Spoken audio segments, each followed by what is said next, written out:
Good evening to all of you, and thank you for that kind introduction. To prevent technical difficulties, I have recorded my video so that we can have a more seamless interaction after the three presentations are made. I would like to begin by thanking the Humanistic Buddhism Research Center at the University of Malaya and Fo Guang Shan, Philippines for this very kind invitation to join you this evening. Let me then share my screen so that we can get started.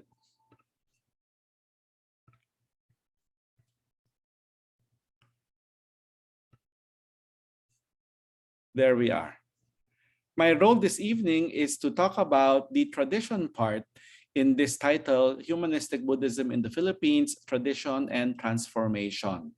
So I hope that my presentation will provide a good context for the two succeeding presentations from Dr. Manikan and Dr. Porino. So, tradition of Chinese Buddhism in the Philippines, a historical perspective on religion and identity. First of all, let us situate ourselves in Southeast Asia. We are all part of this region, and although the Philippines is sometimes considered very different from the rest of Southeast Asia, we do share a common history, and the interactions among the islands of Southeast Asia have gone on for more than 10 centuries, maybe even longer, long before the period of colonization. In the last few years, scholars like Dr. Jack Chia of Singapore have talked about Southeast Asian Buddhism, which is a very interesting framework to think about the spread of Buddhism in our part of Asia. In fact, he says that if we focus on Chinese Buddhism, we can really trace the movement from southern China to all the different island nations of Southeast Asia, the Philippines, Malaysia, Indonesia, etc. But it is not only Chinese Buddhism that has been spreading. Much earlier, there was already something happening. What evidence do we have from the Philippines? We have this Buddhist Tara, this statue, discovered in 1917 on the southern island of Mindanao. It is dated as belonging to the 9th to 10th centuries, more precisely to the Sailendra period of the Srivijaya kingdom coming out of present-day Indonesia. So you have this early evidence of the presence of Buddhism in the Philippine Islands. And then you have the Laguna copper plate, discovered in 1989, also dated to the 9th century, this time to the 9th century of the Common Era. The text is about an official pardon of a loan during the month of Vesak, and it is written in a mix of Sanskrit, Old Javanese, Old Malay, and Old Tagalog. Again, evidence of the Srivijaya Empire based in Sumatra, practicing Vajrayana Buddhism, but making its way to the Philippines. Now, fast forward. Chinese Buddhism reaches the Philippines only in the early 20th century. And here, again, we have to remind ourselves of the context. What was happening? Well, we were colonized by Spain for more than 300 years. And therefore, while there was no evidence of Buddhism after the 10th century, certainly during the Spanish colonial period from the 16th to 19th centuries, you don't have any formal presence of Buddhism. No, the thinking of the time coming from the West was that Christianity, in particular Catholicism, was the only legitimate religion. So they would not have allowed the construction of any pagan temples. No? So only in the early 20th century, when the Philippines was already under the United States of America, when freedom of religion was established, do we have formal Buddhism coming into play. Today, as we shall see, there are at least 37 properly Buddhist temples throughout the archipelago. Now, how did that begin? Well, the beginning is very interesting. You have the Chinese who are sojourning throughout Southeast Asia, and wherever they went, they brought with them their devotions coming from their hometowns. So here I introduce the idea of Chinese religions and not just Buddhism. In the case of Buddhism, what the Chinese sojourners, those who were venturing overseas, what they brought with them were statues of Guanyin. And here in the slide, I have two pictures of small statues of Guanyin that are more than 100 years old and that were brought to the Philippines by these early sojourners. But it's not only Guanyin. They also brought with them their folk devotions coming from their villages and towns. And here then we expand to Taoism, to folk religion. No? You see, even prior to the establishment of Confucianism, Taoism, Buddhism, there was already something called Chinese religion. Chinese people were always venerating their ancestors, always trying to divine the future, looking at the tortoise shells or other instruments. So that's very important to realize, to understand that Chinese religion is a broader concept. And later on, when Confucianism and Taoism emerged in China, when Buddhism arrived in China, then you have this movement of convergence, of syncretism, understood in a more positive sense, no? A Chinese mindset of bringing things together, including spiritual ideas. So in the beginning, this is what was happening. The Chinese sojourners were bringing with them their private devotions. So in the case of Chinese Buddhism, you have the devotion to Guanyin, and we have documents showing us that there were shrines in private homes that were being shared with the neighbors, with other Chinese people. Later on, you have the establishment of temples. This is now the early 1930s, and this is the oldest temple in Manila, Senguan Temple. Here you have a picture with Christmas decorations, the Filipino parol or star, and that is part of the experience that Buddhism comes to the Philippines that is already very Catholic. And as we shall see, there's a lot of interaction, a lot of syncretism that is going to happen. But in the early 1930s, we have proper Buddhism, as it were. Why?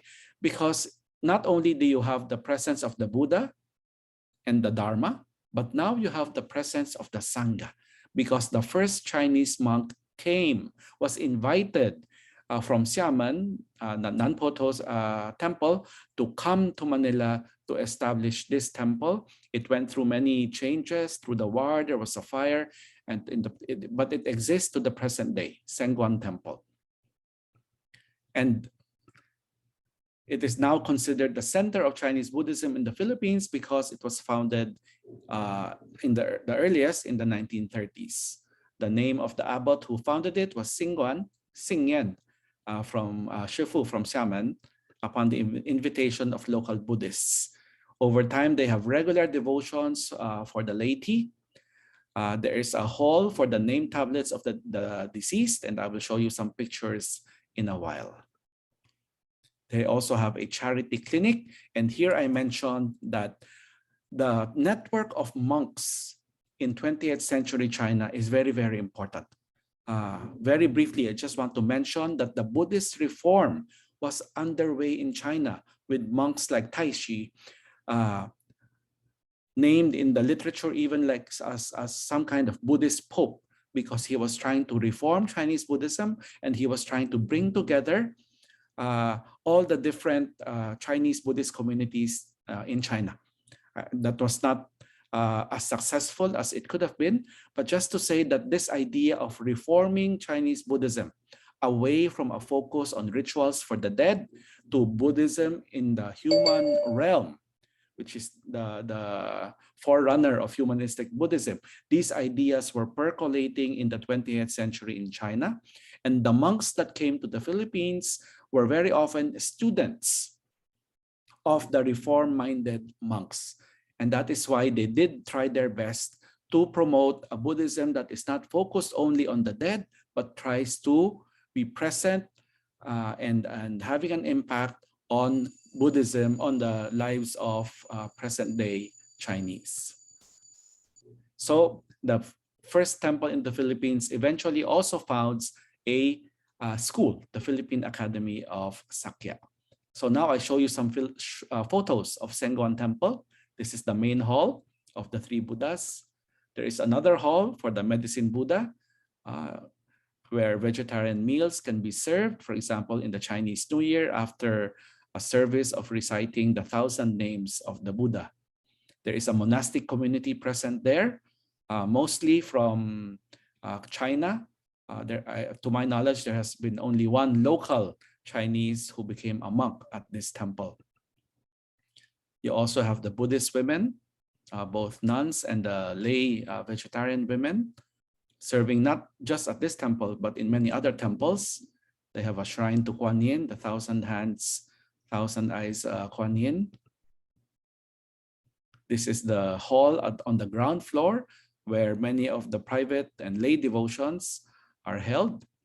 And then you have a huge hall where these tablets for the dead can be found. No? And this is very much a part of the folk religion, especially observed by the first generations of Chinese in Manila. So fast forward over a period of maybe 30, 40 years, we have 37 temples that are run by Buddhist monastics. So in my research, I focus on the Chinese Buddhist temples where you really have monastics, whether monks, nuns, or lay vegetarian women who are living a religious life in the temple setting. Of course, in all these temples, there are different levels of practice. Chinese Buddhism, like Chinese religion, is very tolerant. So there may be a lot of folk practices going on, but a lot of the time this is tolerated by the Buddhist monastics. And then as we shall see, there will be new movements from Taiwan. And then you also have the new immigrants coming from China, and they will be the new generation to bring more new life into the temple communities. Just to show you some examples of other temples in Metro Manila, after Sengon Temple, you have the Huazhong Temple, Huazhangzi in Malabon, which is the biggest complex in the Philippines. It has not only a temple, it has also a school, a cemetery, various shrines, even a public park. And then down in the south, you have the Longhua Temple in Davao, the Holy Buddhist Temple, Guanyin and Syncretism, which is in a suburb of Metro Manila. And this is an example of one of their festival days. If you look at the religious life in the temples, you have the monastic community, as I mentioned, and they would have services not only on the Buddhist feast days, but interestingly, following the Christian timeline, they would also organize services on the Saturdays or Sundays to make it easier for devotees to attend, because of course the Buddhist feast days can often fall on work days. So we have the monastic communities organizing life in the temples. And very special for the Philippines is the role not only of the female monastics, of which we have a few local women, but really the role of the lay vegetarian women, the Chaiku, which is a very particular practice in southern Fujian in Taiwan. And those of them who are Buddhists really exerted so much effort to found their own temples. These are very impressive women. In the Buddhist system, actually, their status is very low, but they were so successful in organizing themselves, in gathering devotees among them, around them, and even establishing their own temples. So earlier, I showed the cover of my book on Chinese Buddhism in the Philippines, and you find all the details there about how these vegetarian women, here in the picture on the left, you have them participating in the 7th lunar month services to pray for the dead, but how these women accomplished so much in the Philippine setting, and I think in other Southeast Asian nations as well. This is the Chinese New Year service that I mentioned earlier.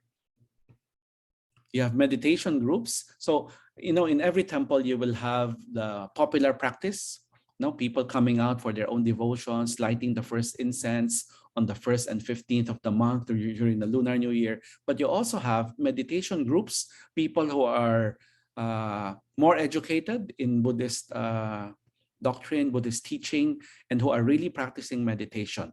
I like to think of them as those who are on the second floor, those who are not interested only in ritual Buddhism, in praying for the dead, in chanting, but actually meditating, liberating the mind as the Buddha taught in order to overcome suffering. If you go downstairs though to the ground floor, you will see, oh, so many people carrying out their devotions. And these would include folk practices like trying to divine the future, trying to ask questions and get answers to life concerns, like marriage or business, or when to open a house or inaugurate a building, etc. Now, I mentioned that the monks who came to the Philippines, the monastics who came, they were already influenced by the Buddhist reform in China. So they did what they could to promote Buddhism in the human realm. So they started schools as well. So there are at least 6 Chinese schools, Chinese Buddhist schools in Manila and also in other parts of the country like Cebu. Now, here I fast forward to say that Chinese Buddhism, for the first few decades of its existence in the Philippines, was limited to the Chinese community. And this is very important to understand. And this was not a strategy, but just a reality, because the Buddhist monastics were all coming from China, and they all spoke only Chinese, not even Mandarin, but many times it was the Minnan or Hokkien dialect of the majority of the Chinese in the Philippines. So the growth of Chinese Buddhism was largely confined to the Chinese community, the Chinese-speaking community. So it was part of this earlier phase of like a ghetto mentality, not because they didn't want to mix with the mainstream Philippine population, but it was just a reality. They could only function within the Chinese community because of the language barrier. So from the 30s to the 90s, that's several decades, this is what was happening. You have Chinese Buddhism in the Philippines growing, but mainly within the Chinese community. Now, what changes that? Well, you have the new trends in the 1990s with the arrival of the Taiwanese Buddhist movements. So I start with Zhong Taishan. It's a small one. It emanates from the central part of Taiwan, and they have only one temple in Manila, Haitian Chansi. And the monastics here speak English. And they started offering meditation classes in English. So that is the big difference. You have monastics coming from Taiwan who speak English, of course, at varying levels of proficiency, but then they could now attract people beyond the Chinese community. And I cannot emphasize this enough. No? That opens a new pathway, opens a new horizon. They are no longer limited only to the Chinese community. So Zhong Taishan with their Haitian temple, Ocean Sky Chan Monastery, is one, but they are by no means the biggest. You also have Tzu Chi Foundation. They are very well known throughout the world now for their practice of humanistic Buddhism in the social realm. Even in the Philippines, they have been present since the 90s. Whenever there is a natural disaster, they are among the first to be on site, to be surveying what the needs are and bringing in so many human and material resources to help those in need. They have been here since the 90s. About 10 years ago, when Typhoon Haiyan ravaged the central part of the Philippines, they were first on the scene, flying to Tacloban. Here in the slide, you have on the right the picture of a very recent effort they had to help typhoon survivors in the north of Luzon. And then you have other pictures of their activities. They have a big center in Manila. They have centers in Cebu, in Bohol, in Zamboanga. But they are very well known for their social work, but they are also now going into education. On the lower left of the slide, you have their Tzu Chi Great Love Preschool that opened formally only last month. So Tzu Chi, Humanistic Buddhism, quite big in the Philippines. But of course, you have also Fo Guangshan, which is a holistic approach to humanistic Buddhism, because there are temple communities, but there are also a lot of educational and social projects to help the Philippines through programs in education, culture, and the arts. So here we have a picture of the Mabuhay Temple in Manila. I will not say much about the activities because Dr. Porino will be focusing on the activities of Fo Guangshan in the country. But I just want to highlight where they are present. And again, emphasize that the monastics of Fo Guangshan who come to the Philippines speak English. And that is why their activities, while it still looks very Chinese, a lot of Chinese members, it is no longer limited to the Chinese. In fact, they are so open, so welcoming that a lot of non-Chinese come to the temples, including foreigners. And there are also a lot of interfaith activities that go on with Fo Guangshan Philippines, and I have witnessed that myself.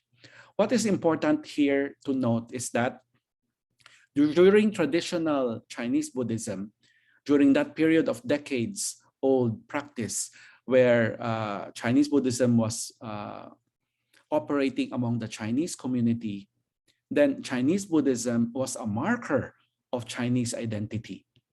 You know, by going to the temple, people, the first generations of Chinese felt a connection to their own language, their own culture, their own faith. So the Chinese Buddhist community was a marker of Chinese identity, a very strong link to religion and culture through participation in the temple community. This will begin to change with Fo Guangshan and the other humanistic Buddhist movements coming from Taiwan. It is no longer limited, as I said, to the Chinese community. So the link to Chinese identity, while still there, while still strong, is no longer exclusive. And this is very important. Fo Guangshan is also present in the central Philippines. This is the temple in Bacolod, which they took over from a local Chinese community devotion that then invited Fo Guangshan to take over and run the operations of their temple as an effort really to modernize and to reform the practice. And in Bacolod, you have also the Humanistic Academy of Life and Arts, organizing these hala camps in different parts of the Philippines, even abroad, and there's more than 10 batches already to date. In Iloilo, there is no temple, but there is a Fo Guanyin center in this building on the right, and they carry out activities like going to a mall like SM, Shumart, and holding there the Buddha's birthday celebration. This has been going on for many years now. In Cebu, you also have the Tsu'en or Chu'en Temple. Again, given to Fo Guangshan by a local Chinese family. So that is very important in the history of Fo Guangshan, not starting on their own, but always collaborating with other people, reaching out to local Chinese. And when there is when the conditions are present, the right conditions come together, and you have this temple community that enters a new stage in Cebu. And here I mentioned Siddhartha. I noticed that there is a call for auditions now for a new production. But this musical on Siddhartha was a very key experience for the growth of Fo Guangshan over many, many years now. I think Dr. Porino will tell us more about that.